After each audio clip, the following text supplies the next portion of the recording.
আজকে আমি cheese cake বানাবো। চিজ কেকের জন্য লাগবে কর্নফ্লোর, গুঁড়ো চিনি 1 কাপ, ফুল ফ্যাট ক্রিম দুধ 1 litre, fresh cream, condense milk, Amul butter, টক দই, পাকা আম আর একটা পাতিলেবু।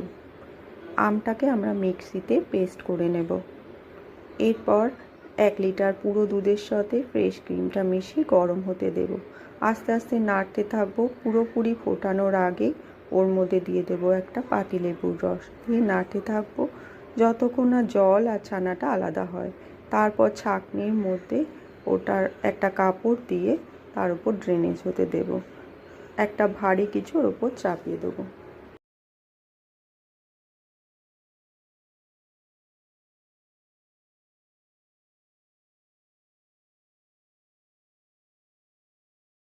কেকের বেস বানানোর জন্য আমি কিছু মেরি বিস্কুটকে গুঁড়ো করে নিচ্ছি।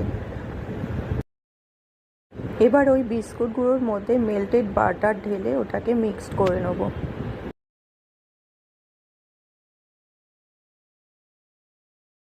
বিস্কুট গুঁড়োটাকে কেক মোল্ডের মধ্যে ঢেলে একটা চামচের সাহায্যে লেবেল করে নেব। হোমমেড চিজটাকে আমরা মিক্সিতে পেস্ট করে নেব। 1 কাপ গুঁড়ো চিনি, 1 চামচ কর্নফ্লাওয়ার। চিনি আর কর্নফ্লোরটাকে ছাঁকনির মাধ্যমে ছেঁকে নেব। 50 গ্রাম কনডেন্স মিল্ক, ভ্যানিলা এসেন্স, টক দই আর আমের পেস্টটা একসাথে মিশিয়ে নেব। এইবার আমি মিক্সচারটা বিস্কুটের লেয়ারের ওপর আস্তে আস্তে ঢেলে দেবো। একটা পাত্রে জল দিয়ে স্ট্যান্ড বসিয়ে কেকটাকে ভাপাতে দেব। ঢাকা দিয়ে 1 ঘন্টা ভাপাবো। 1 ঘন্টা পর তৈরি হয়ে যাবে চিজ কেক।